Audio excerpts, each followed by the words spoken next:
I'm Karen Nelson, and you are listening to Becoming You Again podcast, episode number 98. Welcome to Becoming You Again, the podcast to help with your mental and emotional well-being during and after divorce. This is where you learn to overcome the trauma of your divorce by reconnecting with yourself, creating lasting emotional resilience, and living a truly independent life so your life will be even better than when you were married. I'm your host, Karen Nelson. Hello, my friends. Welcome back to the podcast. How are you all doing? My cat has decided to join us as I record this podcast for you today. And so if you hear some purring, well, you're welcome. I do find that cat purring is very soothing to me. And if it's not soothing to you, you can just fast forward right through this part. But I did want to mention, first of all, you guys know how much I love recording this podcast for you. It is one of my favorite things, and I know how important it is when you're going through a divorce or after the divorce, when you need some guidance and some help feeling supported and feeling like there's someone there who can help you get through the really difficult, hard, challenging times that you're facing. And that is why I create this podcast, because when I was going through my divorce, I had audiobooks and I had actual paperback books that I was reading and going through. And I didn't find coaching for a couple of years after my divorce was final. And so I make this podcast to help as many women as possible, and men too, of course, but I know that my audience is mostly women. And I make this podcast specifically for you women who are struggling with the trauma that you are facing as you go through your divorce, after your divorce, as you were trying to heal and grieve and process and create a new life and a new beginning and figure out what your life looks like moving forward. This podcast is to help you through all of that as a guide, to offer you some suggestions and some tools and things that have helped me and are helping my clients, and that might help you. And the more women who know about this podcast, the more women this can help. And so I need your help getting the word out. I am so grateful to every person who has gone in and left a rating, either on Spotify or on Apple Podcasts or wherever you listen to this podcast. But I am asking just for one more thing. If you will please go to the podcasting app that you listen to this podcast on. I know most of you are listening to it on Apple Podcasts. There are some of you who are listening to it on Spotify and a few others here and there. But whatever podcasting app that you listen to, the algorithm really loves comments. And if you would do me just a quick favor, take 1 minute out of your day, go right now to the app, scroll to the bottom or click the button right when you open it up and leave a comment about the podcast so that more women can find this podcast and have access to it. I would greatly, greatly appreciate that. All right. Thank you so much for your help. I truly appreciate that. Let's move on to this week's topic. This week I am talking about owning the truth. And what I mean by that is telling yourself the truth in any situation of your life, even if it isn't something that you want to face or see or acknowledge. Now, I want you to understand that you can use this concept with other people in your life, in relationships, when it feels right. And as I give more examples about what I mean by owning the truth, you're going to understand kind of what I mean. But I do, in the end, believe that the truth truly will set you free. And it does create an environment of connection, deep connection, and honesty and vulnerability, which I think is a great thing when it comes to relationships. However, I also know who my audience is, and I know that there are many, many women who listen to this podcast who are coming out of very toxic relationships. And so as you listen to this podcast, I just want you to be very discerning in the relationships that you allow yourself to be vulnerable in this way, where you are going to own the truth in every situation, okay? Because when you tell yourself the truth, and I mean the whole truth about things and seeing things from all sides, not just the side that sounds good or pretty or makes you come off in a good light or that is most obvious to you. That kind of truth takes real vulnerability. It takes humility. It takes courage. It takes even confidence in some ways. And that can feel very uncomfortable at times. But I believe that being real and owning the truth is where relationships flourish and grow. And with vulnerability comes true connection. So as I'm talking about this topic in today's podcast, I'm going to be talking about owning the truth as a tool to strengthen your bond and your connection and your relationship with yourself. Because I think this. I believe that your relationship with yourself is the most important relationship that you have in your life. And so, of course, when I want you to be vulnerable and honest, it starts with doing that with yourself. And that starts with owning the truth about situations in your life. I'm going to teach you how to do that today through many examples. Are you vulnerable with yourself? Do you tell yourself the truth about what's going on in your heart? Are you honest with yourself about what you're feeling and why you're feeling that way? And do you allow yourself to feel that way? Or do you tell yourself that you're wrong for feeling that way? These are the kinds of things that I hope you will examine for yourself as a way of deepening that connection with yourself. Now, I do have a little bit of a warning that I want to make very clear here. When I say own the truth or tell yourself the truth or be honest, I am not talking about, everyone listen up, I am not talking about beating yourself up or using this as an excuse to judge yourself or put yourself down, criticize yourself in the name of, well, I'm just being honest. That is not what I'm talking about, and you do not have my permission to use this tool against yourself in that way, okay? So just keep that in mind as I teach you this technique. All right, so let me give you an example of what I mean when I say own the truth for yourself so that you can create a deeper connection with you. So for example, if my daughter said to me, "You never let me watch SpongeBob as a kid. I had to go behind your back to watch it because I knew you'd get mad if you found out, and now I feel like I have to hide everything from you." And I could come away from that conversation feeling very defensive, angry, upset even. I might be saying things in my head like, her hiding things from me has nothing to do with me not letting her watch SpongeBob as a child. She's so wrong. I am a good mom.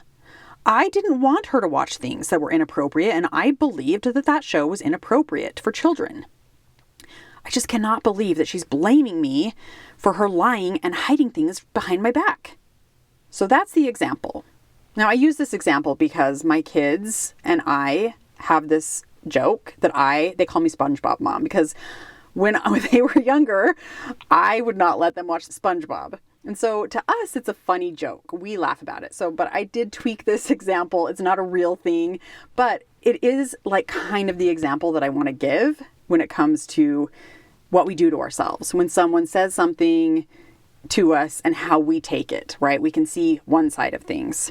So in this example, I want to tease out the truth that's already there. And then I want to teach you how to own the truth of everything else that's in there. The parts that we are pretending aren't actually true.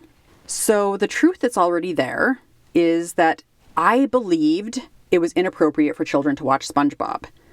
I was doing what I thought was best for my child. And I believed in that moment that I was showing up as a good mom, as the kind of mom that I wanted to be. That is all true.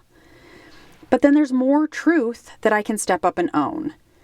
And this is the part where if I'm willing to own this part, all of the defensiveness, all of the anger, all of the resentment that I'm feeling toward my daughter can melt away. And that I'm feeling toward myself even, that can all melt away. And this is the power of owning the truth. The offense is going to disappear, and I'm going to reconnect with my whole self and allow myself to accept myself more fully. So the other part that I'm pretending isn't real or isn't there is, she's right. I didn't let her watch SpongeBob. And that did create an environment where in her mind, she believed that the only way to watch it was to hide it from me. She felt let down, and she has a right to feel that way. That is a truth. And it's also true that if she would have told me, I would have gotten mad that she had been watching it.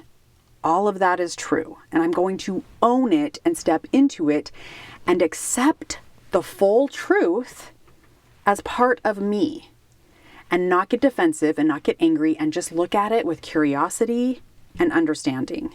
Now again, I'm not going to use owning the truth as a way to beat myself up. Like, I shouldn't have done that. I was wrong. I'm a terrible human. I'm not a good mom. I messed up.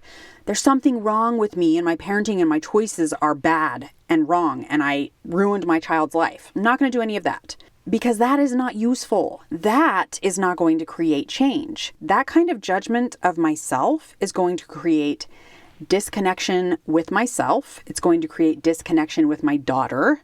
And I'm not going to have access to the parts of me that want to show up as the best version of me, that want to show up and make amends if I can, that want to show up and do better the next time around or moving forward, or just show up with greater understanding if I truly believe that I made the right decision in the moment. And that's totally okay too, right? I don't have access to that part of me when I'm beating myself up and shaming myself for something that I did. That is why we don't go to that place of self-criticizing. Owning the truth is being open to seeing things from another perspective than the one that maybe you're used to, or the one that is very obvious to you, or the one that flares immediately when you hear it, right? It may even be something that is kind of uncomfortable to look at, but once you do, and once you own it, all of the so-called power that is held in understanding that other side of the truth, in understanding the whole truth, it is diffused and you can soften yourself into acceptance and grace and then decide how you want to move forward from there. So I had this experience the other day that I want to share with you. And my boyfriend, Tim, is actually really good at helping me own my truth and see what's going on from many different angles than just the one that I'm seeing it from. And he's able to do it in such a loving, supportive way. And I'm really grateful for that. And I really love that about him. We have had an elderly cat. I think I've talked about it on this podcast, maybe not, but we have had an elderly cat who has kind of been deteriorating in his health over the last few months. And on this specific day, our cat died. And I was feeling an immense amount of sadness and pain and grief. And I recognized that part of my truth. I recognized that part of my truth was I loved this cat. He was pure love, pure joy. All he wanted to do was give his love and snuggle to anyone who was around him. And I missed that, and I missed his presence. And so, of course, I was feeling that sorrow and that grief. And I was owning that part of my truth. And really, I was trying to work through and feel and allow that grief to surface. But on top of that grief, I was also feeling very overwhelmed and I was feeling deeper pain and I couldn't explain why. It was like pain and grief. And then I was feeling just this suffering, this deep suffering that I couldn't explain. And Tim is there and he's comforting me as best as he can. And he pointed out to me that much of my suffering was also coming from knowing that I was going to have to tell my daughter and my son, but mostly my daughter, she was the one who was really heavy in my mind that day, that her baby, her cat, her best buddy had passed away. And I was just feeling so much underlying anxiety and panic, knowing the pain this news would cause her as well. That was the whole truth. And I was pretending and I was pushing it down and I was resisting feeling those emotions and feeling that pain and feeling the fear of that conversation. And I was not owning all of that truth. I was allowing myself to feel my own grief. And I was also feeling the anxiety and the panic with major resistance about this conversation that I was going to have. But I had only been focusing on half of the truth and kind of lying to myself and resisting the other half of the truth. And that is where so much of my suffering was coming from. And it was keeping me from being able to really calm my nervous system and center myself and get to a place where I could really open myself up and allow myself to process through these heavy emotions that I was feeling. Because I was resisting that part of it and not wanting to face it or tell myself the truth about it, I wasn't able to fully open myself up to processing the grief and allowing it to flow through me. And I was also closing myself off from being able to take care of myself and create a safe space where I could mourn. I was damming up my emotional flow by resisting the whole truth. And once I was able to own that whole truth and own that I was scared about this conversation and I was feeling so much pain and anxiety for my daughter and what she was going to feel, I was able to do some exercises to ground my nervous system. And that is when I felt peace and acceptance of myself and where I was at. And I was able to step up and hold myself and take care of myself in ways that I hadn't been doing before owning the whole truth. And this is what happened. This is what this allowed me to be able to do. I knew I had to have this conversation with my daughter. And once I owned everything that was going on, I knew that I didn't want to go into having this conversation with my daughter with anxiety and worry. And so owning this truth allowed me to let go of the fear and really step into what is the truth about this whole situation. Is she going to be sad? Yes, of course. That is the truth. And as many of you know, my daughter is clinically diagnosed with anxiety and depression. And so that also was heavy on my heart and my worry. And so again, I had to own the truth about that. Will she be able to handle this? Maybe, and maybe not. But if it becomes too much for her to handle, she has me as her mom, and I am her mom for a reason. She also has a therapist and her psychiatrist. She has her medications. She has a very strong family unit. She has such good friends and such a good friend unit as well, that I knew with all of this support, no matter what her reaction was, she was going to be okay, whatever that looked like for her, because we were there to support and help her in the ways that she would need.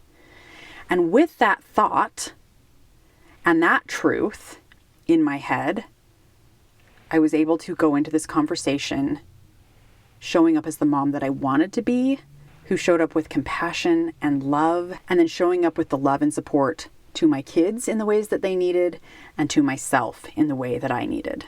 So I kind of want you to ask yourself, where can you own the truth in your life right now? Are there things that you are glossing over or only looking at from one side with resistance to what the whole truth might be? And that resistance might be there because of fear. It might be there because of worry. It might be there because your nervous system is activated and you're hitting a fight or flight mode. It might be there because you will make that truth mean something bad about you or make it mean that there's something wrong with you. Maybe the answer to this question is yes, there is something I've been glossing over, or there are many things that I've been glossing over. And once you recognize that, that's when you can start to get curious about what it is and why you haven't allowed yourself to own the truth. What are you making it mean about you? What is the fear about? What is the anxiety about? Are you turning to a fight or flight or freeze mode? And if so, what is that holding you back from? And maybe through questioning, the answer to these questions will be no, I am telling myself the whole truth and I am supporting myself in the way that I need. And that also is going to deepen your understanding of what your truth is and your acceptance of your whole self. There are many common themes that show up when I'm coaching my clients. So many of my clients come to me and they struggle with many of the same things. And these are some things that you might want to get curious about as well. So I'm going to list out some of those. And if any are resonant with you, be open to getting curious and start questioning, is there anywhere in this where I am not owning the whole truth, where I am not owning the truth of the situation? And if so, what is that whole truth? And how can I lovingly step into acceptance of that truth? All right, so here are some of the common themes. your role in the completion of your marriage, creating struggle and pain for your kids because of the divorce, not leaving your marriage sooner, loneliness in and out of marriage, feeling unhappy in and out of marriage, being selfish in your decisions, or something else that may be coming up for you right now. The more willing you are to question and get curious about the different perspectives that you can see and question whether or not you are owning the truth, whether or not you are resisting seeing things from a different angle, that is all truly going to help you deepen your connection to yourself. And that is the ultimate goal, is to truly create and accept and love yourself for who you are right now in this moment. All right, my friends, thank you so much for being here. I will be back next week. If you like what you're learning on the podcast and you're ready to create lasting change and results in your life, then you need to be working one-on-one with Karen as your divorce coach. This is where we take everything you're learning in the podcast and 10x it with implementation and weekly coaching, where you start to see change in yourself and your life immediately. To find out more about how to work exclusively with Karen, go to www.karennelsoncoaching.com. That's www.KarinNelsoncoaching.com. Thanks for listening. If this podcast agreed with you in any way, please take a minute to follow and give it a rating wherever you listen to podcasts. And for more details about how I can help you live an even better life than when you were married, make sure and check out the full show notes by clicking the link in the description.